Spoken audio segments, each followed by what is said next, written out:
government about this issue. I've written to Terry Mulder, I've written to Mr Bayou, and I've asked him to have a meeting to talk about the funding. Unfortunately, Mr Bayou said he can't meet with me, and I haven't as yet heard from Mr Mulder. But the most important thing is that we need this project funded. People's lives are at risk every day. I take photos nearly every day when I come to this crossing of people going across. And it isn't just about people doing the wrong thing, it's about this crossing, it's a risky crossing. People don't know. The gate's down for 7 and 9 minutes and they just don't know whether they should cross, what's happening, whatever. The thing is, we need the funding. We need the government to make a decision now, and we can't keep waiting on this before there's another fatality. Every day it's a risk. We want the Victorian state government to step up to the mark. I don't care who they are, I want them to step up now and fund this crossing.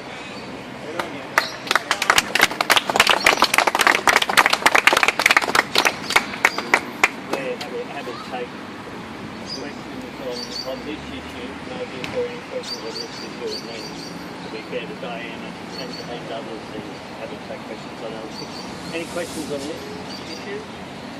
What are you planning to do about it? Well, I'm here today to have a look firsthand. I've raised it with Minister Mulder. I'm prepared to, as the Federal Minister, sit down and discuss this issue further with the State Minister. I have a constructive relationship, I must say, with state and territory governments, and I'm prepared to sit down with Minister Mulder and discuss how the commitment that the Victorian government has made to fix this can be achieved. So we're talking about federal funding for this? Well, I'm prepared to sit down and have discussions. This is obviously an issue that has to be resolved, and I'm prepared to sit down and have those constructive discussions with Minister Mulder. How do this crossing compare across the state? Look, this is obviously one of the worst in the country. That's why I'm here. We had, as part of the economic stimulus plan, we had the first ever level crossings program rolled out nationally, and we rolled out, we fixed level crossings right around the country, dozens of them in Victoria, New South Wales and Queensland. Victoria does have, in its urban community, more level crossings than anywhere else in Australia. I think that people want to see this issue resolved, and I'm prepared to be constructive about sitting down with Minister Mulder on this issue. Thank you. Well, that's a difficult question to answer. It does have to be dealt with, and you know, these issues are quite rightly the responsibility of the state governments. For the first time during the economic stimulus plan, we rolled out fixes for level crossings, and we did a number of them right here in Victoria. But it should have been resolved before now, so let's see what we can do to get it resolved as a matter of urgency, particularly given the commitment, very clear, unequivocal commitment made by the state government prior to their election. Let's be very straight. This StAlbans railway crossing should have been fixed 20 and 30 years ago. Railway crossings have always been the responsibility of state governments, so my comments go to criticism, frankly, of previous governments, regardless if they were Liberal or Labor. Having said that, at the last state election, both parties said that they would do something on StAlbans at the state level, but we're still here, we're still watching people forced to engage in almost a proposition of Russian roulette. It's clearly also dreadfully economically damaging to StAlbans. It's an area which needs all the support it can get because of all the delays and time lost here. So what we're seeing today is, for the first time, we've got a Federal Transport Minister personally inspecting the families of victims of this crossing, and the message is very clear to Premier Bayou. Now's the time for bipartisanship. Now the time is, on something as important as life and death, to put the state versus federal game aside. Let's get on and talk about constructively how we can fix what I believe is the most dangerous level crossing in Victoria, if not Australia. Thank you.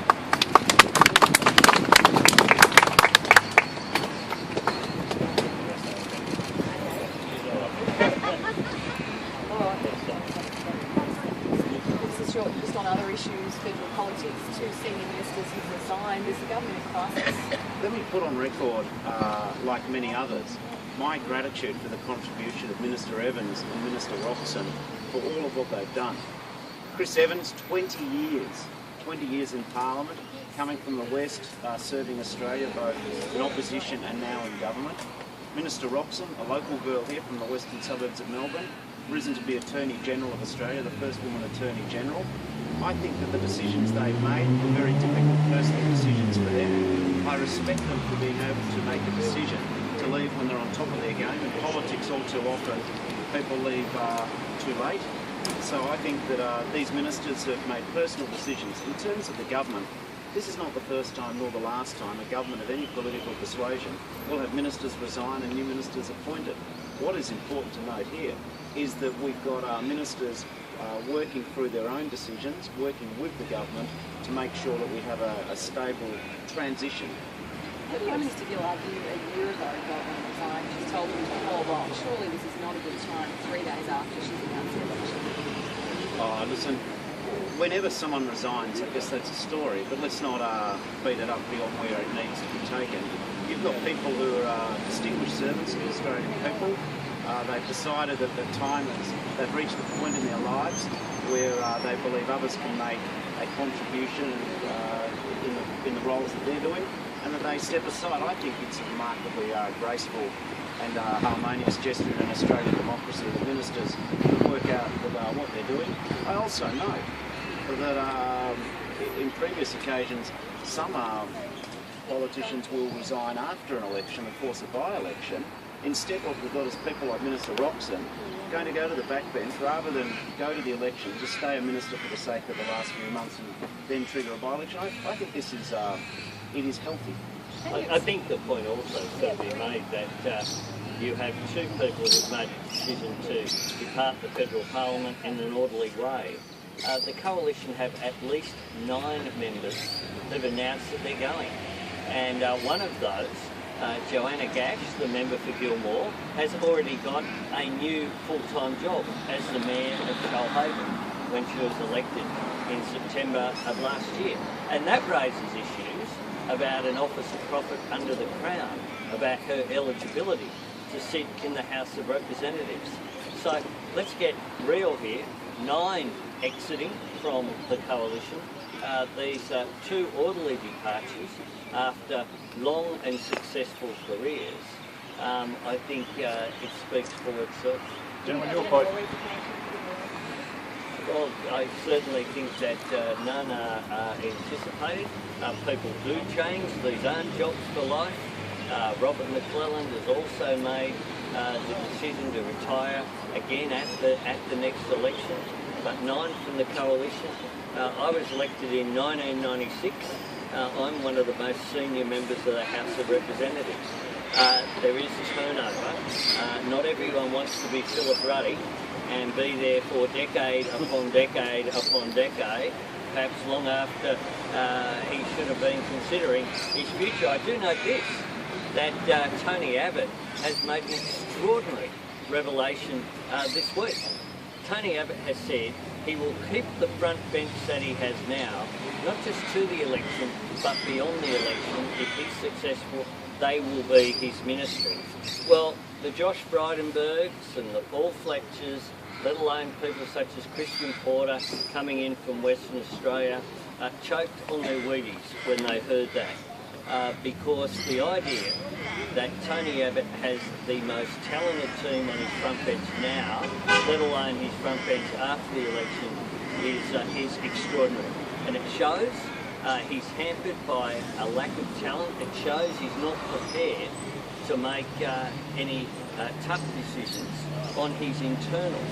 He just thinks he can get through to the election by saying no to everything, and including that, he's saying no to all his backbench who have legitimate aspirations to serve in higher office, be it in opposition or in government.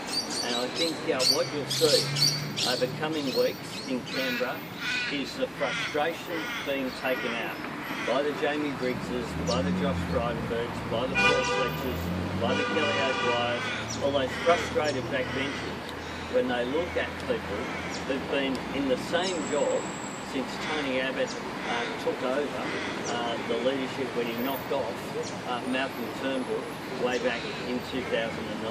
How do you explain China? They want to make it